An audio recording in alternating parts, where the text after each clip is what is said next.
This episode is brought to you by our Patreon supporters. Become a patron today at patreon.com/into the portal.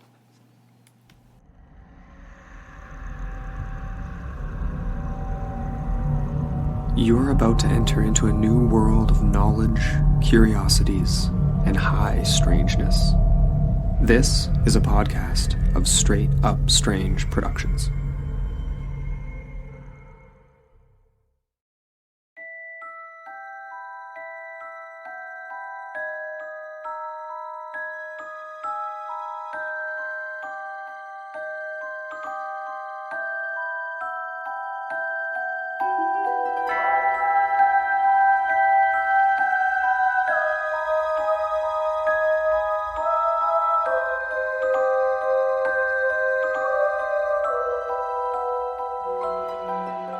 Hello, and welcome back into the portal. I'm Amber Ray.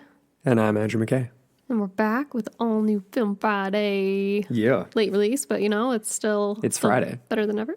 It's still technically Friday. I mean, not for a lot of our listeners, it's not, probably. Really? Oh, I guess if you're in Australia or around the world, yeah. Exactly. But anyway, what's up, guys? BC, it is 8:26 p.m. Nice and early. Still bright outside. Yep. We're good. Mm-hmm. And I'm a little bit frazzled here because we're talking about a movie tonight that I didn't expect to love as much as I did. I knew I'd like it because I love monster movies. Mm-hmm. But we're talking about Kong Skull Island, 2017 release. I loved this movie. I'm like, monster movies, this is up there for me. We've been obsessing over this one. A little bit. We just kind of haphazardly encounted it. Which is weird, right? How did we miss that? I don't know. We missed it in theaters. We missed it in, I don't even know. In all regards, hey? We were just totally unaware. Well, even my brother-in-law Jeremy was he'd seen it and was like, really? I was talking to him today and he was like, what? You guys hadn't seen that movie? I love that movie. I was like, yeah, Jared, that's dope. So, crazy. Yeah. Where do you want to kick this off? Well, just a general idea of where this movie, we have an all-star cast here. It was directed by Jordan Vogt-Roberts. Had a budget of $566.7 million. Damn, that's sorry. That's what it grossed in the box office. Yeah. That sounds more right. No, sorry. The actual budget was $185 million. Not chump change. No.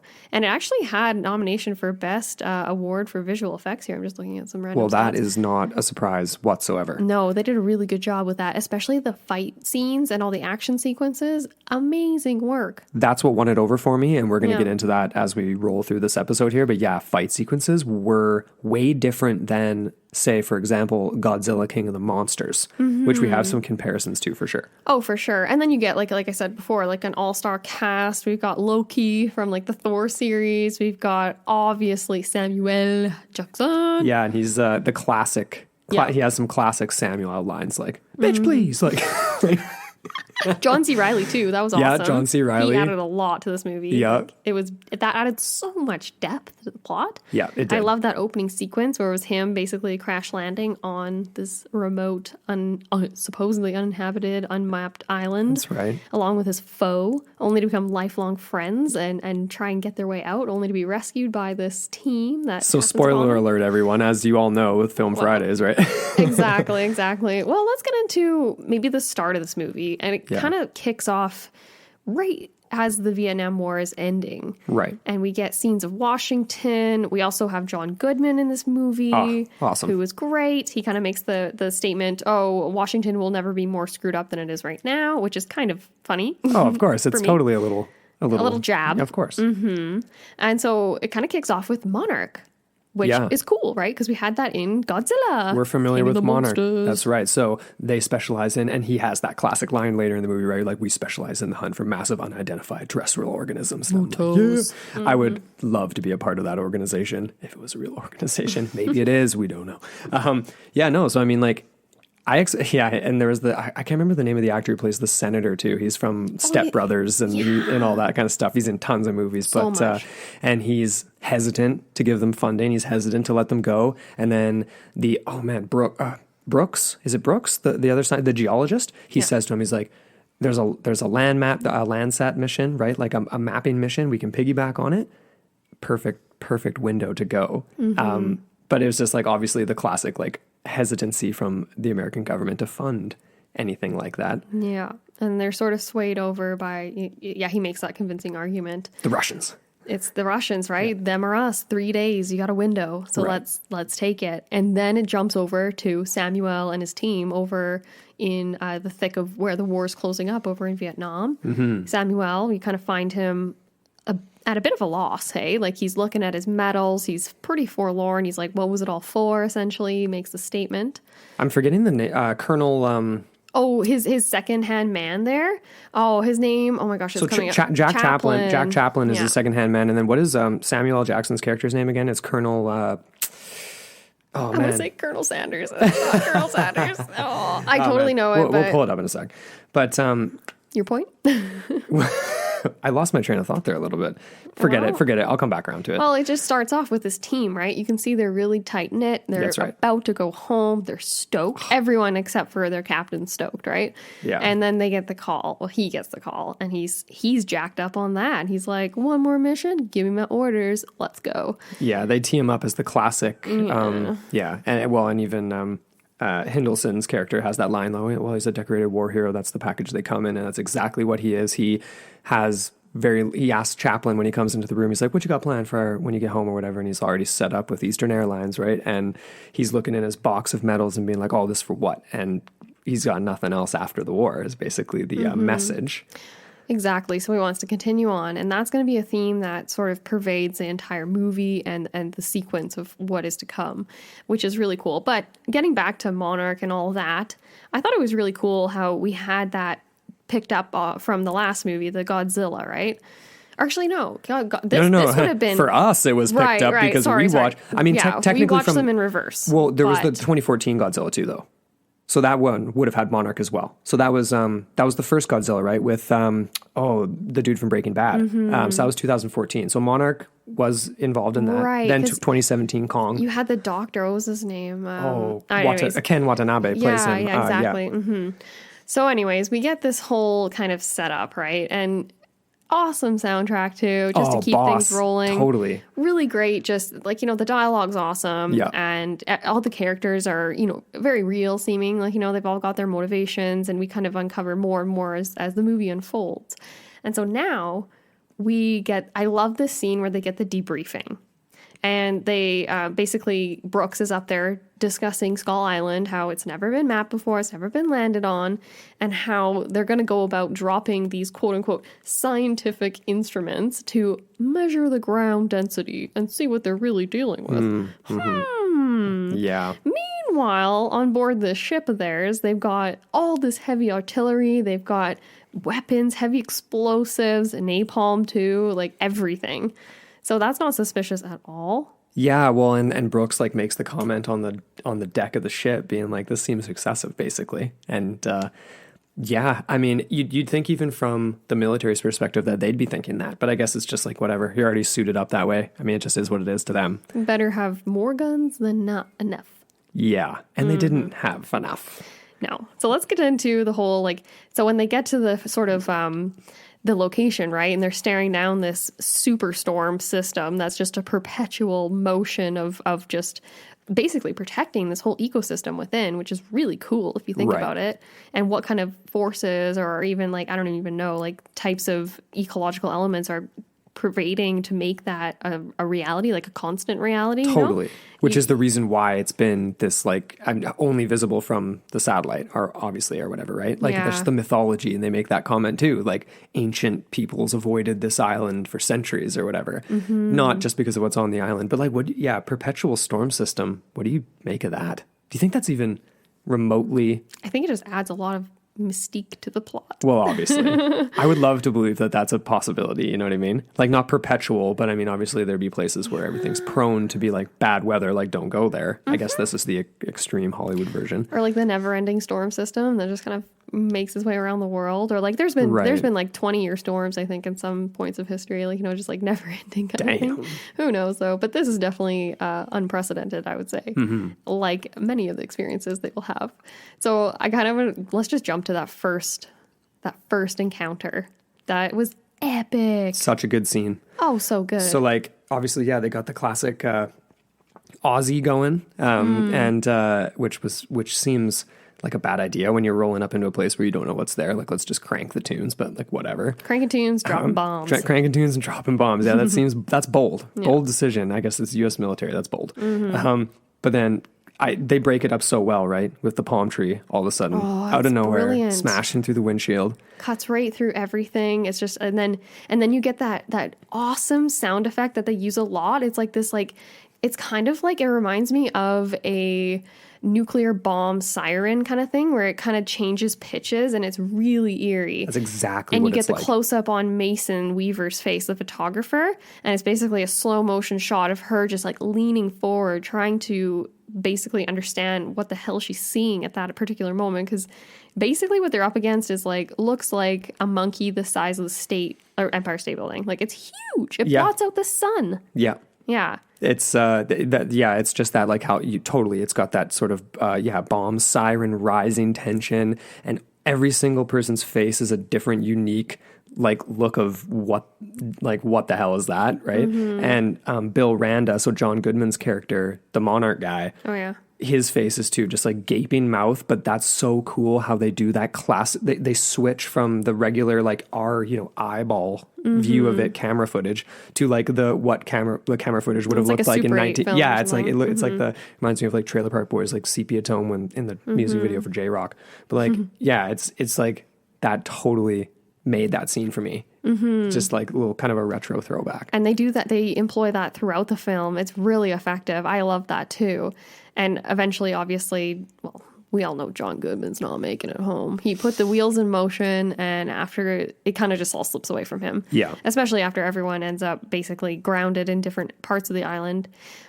Oh, it really frustrates me. Like, we've watched this movie about 5 times since in the last 2 weeks kind of thing.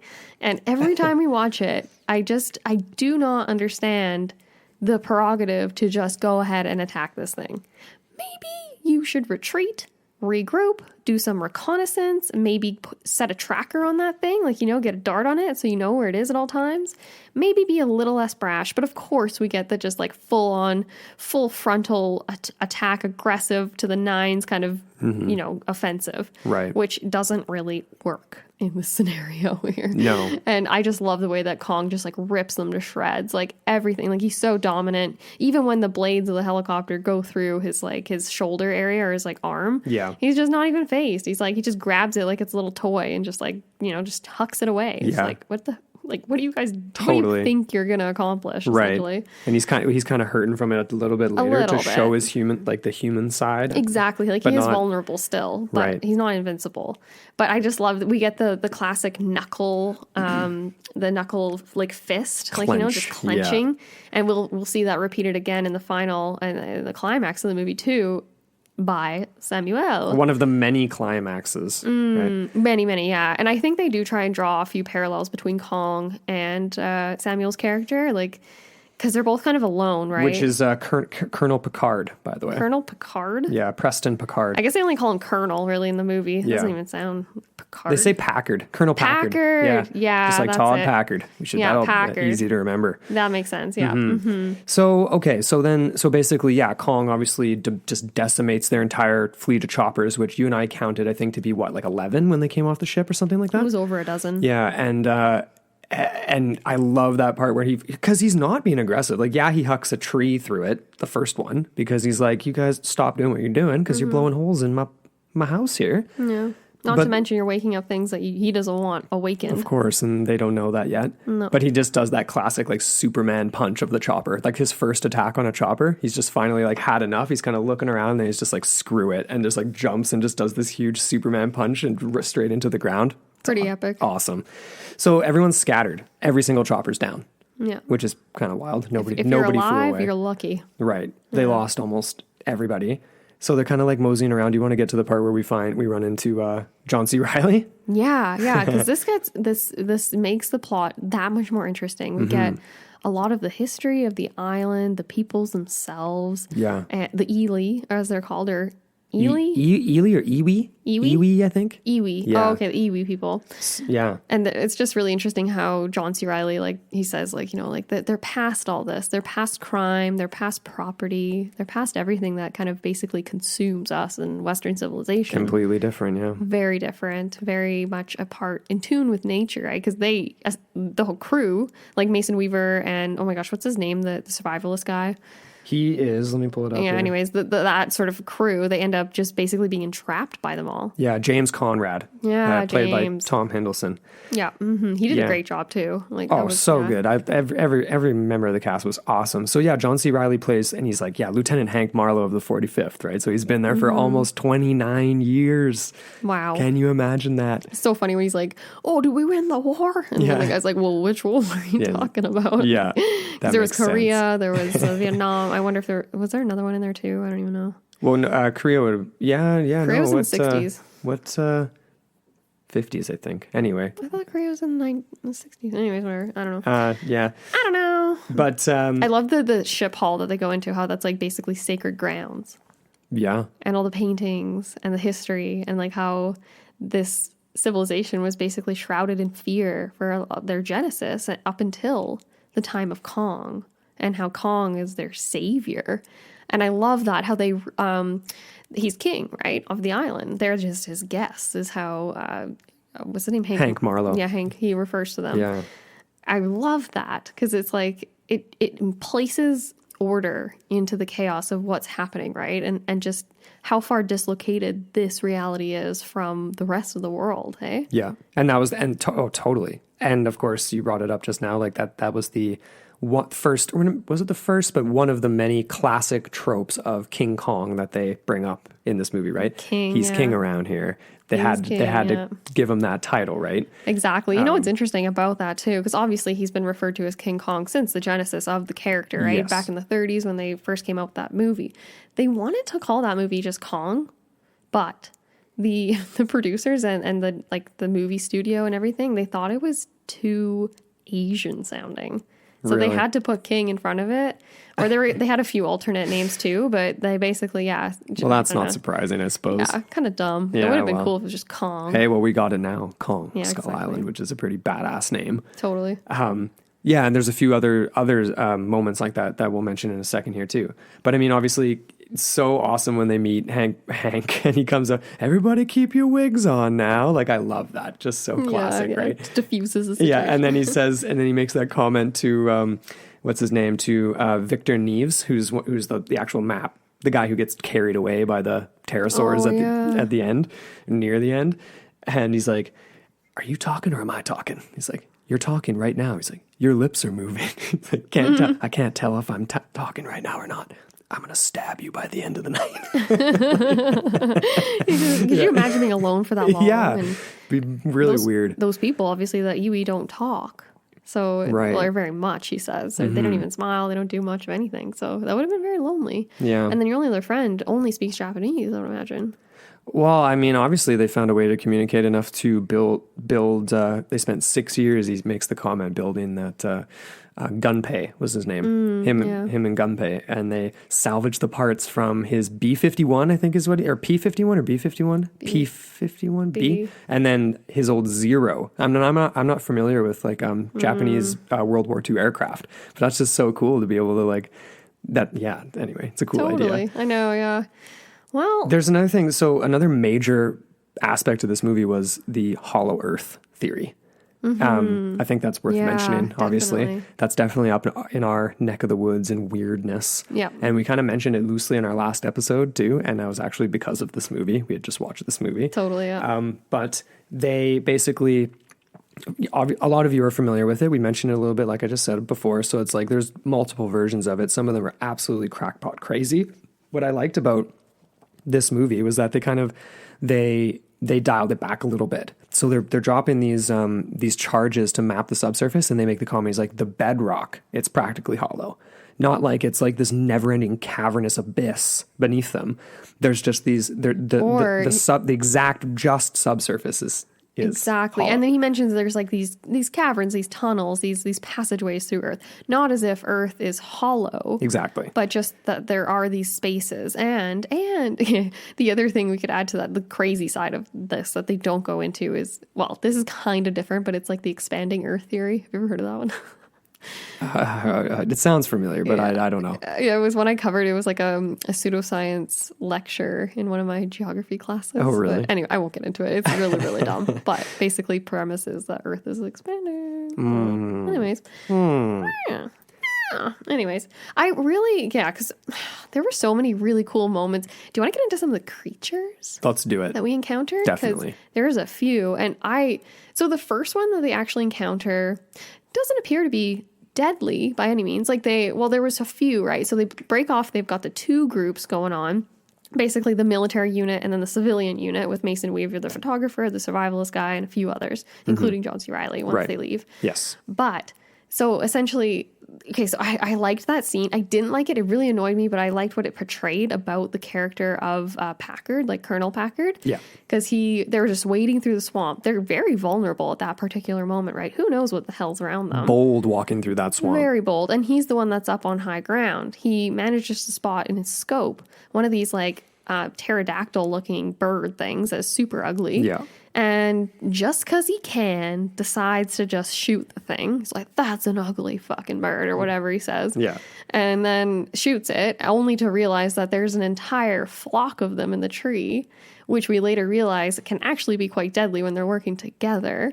So that was kind of, and throughout this movie, you get that all the time, right? With him and just being senselessly violent and just because he's just been trained that way or whatever, you know what I mean? It's partly that, and then it's partly like just like the human manifest destiny type thing, True. right? Like he makes the comment when, later on, like it's time Man to show. king. Yeah, exactly. Yeah. Right. And isn't that just You are not King Samuel, sorry. Or Packard. Or you pronounce his name so funny. It's like Samuel. he's French. I like saying Samuel L. Jackson because there's the two L's in there. You gotta get them both. Yeah, you got to enunciate both. You do. Absolutely. Okay, so there was some really freaky birds, and they look up and they're like, "This place is hell." There was that water buffalo scene too. That was quite Yeah. peaceful. I really like that because then you get the reverse, right? So there's the one military guy that's with the civilians, and he's quite young, very afraid, obviously, and he's the one that's screaming out saying, well, are we not going to talk about this? Like, what the hell just happened? All this stuff. And then they encounter this massive like water buffalo like thing with huge antlers. It's kind of like a woolly mammoth sort of. I don't even know. Yeah, I mean, it's like it's pretty cool. I don't know what the name of it was. Very peaceful. Very peaceful. And then the naturalist / survivalist guy, he was like, he basically diffuses the situation too, which was great. Yeah. This is actually before they meet up with the World War II guy. Hey? Yeah, so just that's before. Really early. Okay. Yeah. And let's get into a few others though. There was the Mother Long Legs, which was a great scene. Oh my goodness, if there was, awesome scene. So so the other team, so the majority of Packard's group and Goodman's character and everybody, they're going through this like bamboo grove. And one of the guys, and of course, there's always these characters that like aren't important that are all of a sudden are just there. It's like, I didn't even know you were there, buddy. And we don't know what your name is, but you just got spiked in the face by the foot of a spider. So, okay, whatever, you're gone. It's all good. So that happens a lot. It happens a lot. Totally. Somebody gets freaking covered in napalm and burned. It's like, who's that guy? Yeah, who was that guy? It's all good. But Mother Longlegs, what do you think of that? We read this one interpretation of it that was like, Mother Longlegs was standing over 20 feet tall, and I'm just like head in hand like John Cleese from Life of Brian, because that thing in the movie was like over 65 plus feet tall. I'd say around, the 60-foot mark at least. At least. And it's this crazy, gnarly, badass crab combination thing with these tentacles that it can shoot out, and it starts hauling up, and I'm going to get the name. What's his name here? It wasn't Chaplin, but it was someone else. No, Chaplin was by himself. Exactly. No, but that was, so it has basically two more appendages that are like pincer-like things. So it's like a crab, it's like a spider. I don't even know. And then we get the other illusion, right, from John C. Reilly's character where he says like, look out for ants. You think that's a bird calling in the distance? Nah, that's an ant, a big ass ant. We never get to see them though. No, I was kind of confused. I thought maybe the first time we watched it, maybe Mother Longlegs was the ant, but no, it's clearly a spider. Yeah, of course. Definitely different there. Yeah. Mm-hmm. So it makes you wonder how many more of those things are out there, and it's like. Yeah. Oh, I know, right? And it's all these endemic species, seemingly. Of course. Which is interesting because we did actually go back and watch the other King Kong, right? So the one with Jack Black and Adrian Brody. Can't remember the name of the girl. Was it Naomi Watts? Naomi Watts, that's it, yeah. And they go to the island, and on that particular version, it's dinosaurs. And like known species of dinosaurs, like Jurassic World kind of thing is kind of how they portrayed it. I like this version a lot better. Yeah, definitely. They did. I agree. The endemic species angle is way more effective and kind of leads on to the whole like the Mutos, so the massive unidentified terrestrial organisms. Right. They do kind of make a bit of a throwback to maybe that one though, that first Kong, because in the scene where they're trekking through the graveyard, like Kong's parents, and John C. Reilly's like, we have a saying around here, east is best, west is worst, but they end up going there anyway. And Packard's like, set up the 50, and they do it on the skull of a Triceratops. Which is kind of cool because it's like that reminds me of like our Wrangell Island episode on Patreon where it's like, it's endemic species that are different than anything else in the world, but it was also maybe a last refuge of things surviving much, much, much longer, just like Wrangell Island was, where there was woolly mammoths that survived, what was it, up until the 1600 BC with, Bronze Age peoples chilling. Yeah, that was pretty cool. So, I really like that. We should talk or touch at least on those skull crawlers too, hey? Oh, of course. Those were pretty badass. And of course, it reminds me of, it just reminded me of Kryptonite too, like when he has that name, skull crawlers, and they're reptiles. He's like these giant lizard things because of the jokes they always make about like the Hollow Earth reptilians, like the reptilian overlords crawling up from the Hollow Earth to take over the world. That's kind of what they were a play on, right? They were Hollow Earth reptiles. Yeah. Coming up from the depths. Yeah. Ugh, and the big one. That's the big one. What was it called? Like the Skull King or something like that? It had a special name when we actually ended up looking these things up on the Kaiju and the Monsterverse and fandom and all that kind of thing. Which is so cool. Yeah, There's very, so very many cool. monsters. So many monsters. And Kong is a part of this. It's the Kaiju. This is a Japanese word that literally means strange beast. The Kaiju is like, you actually were the one that first brought this up, and so I kind of looked into it a little bit more, and it basically can refer to any sort of weird creature, but mostly associated with this genre of like the Japanese cinema involving specific giant monsters and things like that. Love it. Yeah, so the King Kong, or the Kingu Kongu of the Monsterverse, is also dubbed Titanus Kong. Damn. And yeah, it's this giant ape.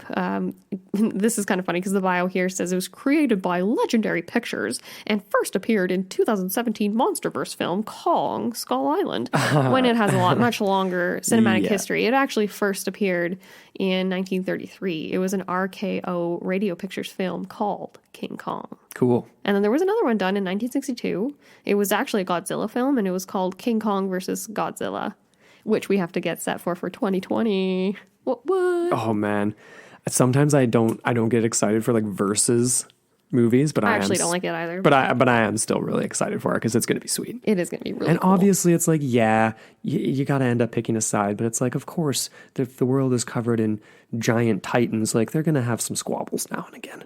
So it's to be expected we're going to get a versus movie. It's only natural. More natural than, say, Superman versus Batman. But anyway, I'm not even going to touch on that. Do you even want to speculate on it's a fun question to ask, like in a head, because John C. Reilly's character Hank makes that comment too. He's like, Kong is not fully grown. And that's what they're teeing up for this 2020 release, right? Yeah. Because they're basically implying that he's an adolescent. His parents are gone. He's basically like he's a teenager. He's like a 13-year-old. When he's fighting the skull crawler king and crushing it into the ground and tearing out its guts. Yeah, that was so epic. How much bigger is it going to be to fight Godzilla? Because we just watched Godzilla King of the Monsters, and Godzilla is a lot bigger than Kong was in this movie. That's going to be a tough battle. Yeah. But anyway. It's all up to these Mutos, which I really love this acronym, the massive unidentified terrestrial organisms. And there's so many of them, right? Like even in the latest Godzilla movie that we just saw, we get Mothra, we get, what was the name? King Ghidorah or something like that. The Rodan. The Rodan. The flaming bird. Yeah. Shinomura. That's in Godzilla Awakening comic. Yeah. There was another creature in Kong Skull Island we forgot to mention too. Just before Chaplin gets killed, he's sitting on that log that ends up being this really massive insect-like creature that's very peaceful, right? And a sticky buggy. And that kind of got me thinking. It was like, what do you think would be the most likely to actually exist out of that movie? Because we also see a kraken-like giant squid creature that tries to take down Kong, which of course there were many stories of well before the Kaiju multiverse, and stories of other gigantic monsters were proliferating fiction. Mm-hmm. So anyway, I think maybe the kraken and that giant bug thing hiding somewhere. The log bug. Yeah, which biologists and like what would it be, like entomologists or etymologists or whatever for study bugs or something? Can't remember. Would say that like the exoskeleton would be able to support it and yada yada yada, but you never know. Oh, excuse me. Excuse you. I think honestly that water buffalo thing's most likely. At that size? Yeah. Those things used to be massive. It was the megafauna era. No, I'm talking like still today.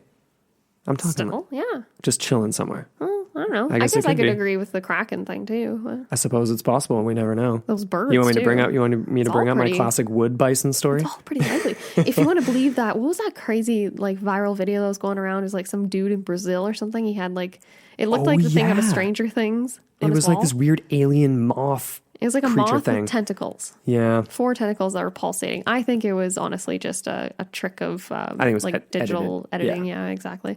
I don't want it to be, though. I want it to be a real thing. That'd be pretty sweet.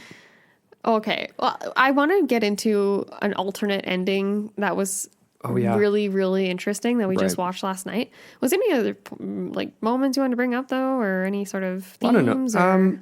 Well, yeah, we should mention a couple of the other things that we said we would, like the other classic Kong themes. So when he's fighting the Skull King, he gets chucked into this old wreck of a ship and caught up in all the chains. So there's this classic trope of him breaking through the chains, right? Just like the classic King Kong. And then, of course, everybody predicted this right from the beginning of this movie, if you've watched it, obviously, which, of course, I hope you have. The girl. He makes a connection with Mason Weaver and saves her in the end. Sympathetic the classic woman in the hand of Kong. Yeah, exactly. He saves her from the depths. That's a very special moment. I like that one a lot. Mm-hmm. I thought it was even more it was more subtle and more well played than I think the other King Kong, the earlier one with Naomi Watts, even though she did do a pretty good job with that one too. And she was kind of comical too. Like there's scenes in that movie where she's basically chilling with Kong in his little cave and she's entertaining him, juggling and, trying to make him laugh when he's all sad. And it's kind of cute, but we didn't even watch the last half of that movie because we know what happens. Well, and it's we just knew, like, yeah, exactly. And I was just like, you know what? They shouldn't have even gone back to New York. But anyways, I'm not even going to go there. Well, they just followed the classic narrative, right? But it's like there's no. Is it a climax when you know he's toppling off the top of that building? Like it was the same in the 1930s and the same in 67. I think they redid it, same in whatever, right? Like that's not a climax. The climax was the island, which is what we get in this Kong movie, which is why this movie is so badass. Yeah. Yeah, totally. So then I love how they left it with this additional ending, I guess you could say, because this isn't in the Netflix version that we watched. No, we had to look this up on YouTube. Yeah. And it's really cool. So essentially what happens is Mason Weaver and, what's his name again? The survivalist guy? Conrad.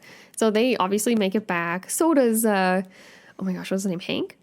The World War II survivor? Yeah, makes it back, gets his hot dog, his beer, gets to rejoin his wife and his grown kid, which is really like satisfying and really awesome. But it ends on a more sinister note where essentially once they escape, Conrad and Weaver are brought to this Monarch facility where they're kind of held hostage a little bit, seemingly. Yep. And then eventually Brooks comes in and shows them this like sort of montage of a series of photos that are depicting ancient paintings, cave art of all these different like Mutos, these unidentified organisms. And then he kind of leads off by saying Kong is not the only king. which is really cool. Yeah. And you know what's really weird? This is a total random side note, but that Brooks guy, last night, because we watched that little clip last night, but we also watched some Stranger Things, and I had this dream where Brooks, it was that exact same scene that we saw, but he was turned into one of the Stranger Things people. And so he was like not a robot, but he was one of the, what did they call it when the darkness takes over them? Anyways. And it was so weird. I just had this reappear in my head, so I had to share that with you. Love it. Very Makes me want to go watch Stranger Things. Maybe we can cover that on the show. Once people have all had a chance to watch this season, because I'm sure a lot of you already like plowed through it. Probably, just like in one night, just chain watched it. We're trying to space it out a little bit. Trying. Yeah. It's hard. Anyway, I mean, that pretty much wraps it up. And again, like you just gave the ending, that alternate ending there. And like for us, it's all twisted around because we saw King of the Monsters and then discovered Kong Skull Island 2017. And that would have been so cool for us to have watched it in theaters and like got that lead up to Godzilla. But I'm super hyped for 2020. I want more monster movies. I hope they keep them coming. I hope Monarch is around for a long, long time. Me too. Very, very cool. Yeah. Totally. Well, let us know what you guys thought of this movie. If you had a chance to see it, just drop us a line at intotheportalmailbox@gmail.com. We're always active on our socials. Come hit us up. Come chat on the Facebook room. Definitely, yes. So we have our Facebook discussion forum for Into the Portal, and then we also have the Strange Room discussion forum for Straight Up Strange Productions, which is the network that we're a part of. So yeah, check that out, straightupstrange.com. There's tons of good shows, great, amazing shows on there. Yeah. And it's just going really well. So you guys should definitely check it out. It's really fun. Yeah, we just added another one to the lineup. Yeah, we did. Yeah. All Things Dreams. So cool. Totally unique for what we have. Everyone is covering other things, and that's really, really cool. So anyway, yeah, thank you guys so much for listening to this monster episode of Film Friday. And thank you all for listening to Into the Portal. Until next time. Your gateway to the bizarre.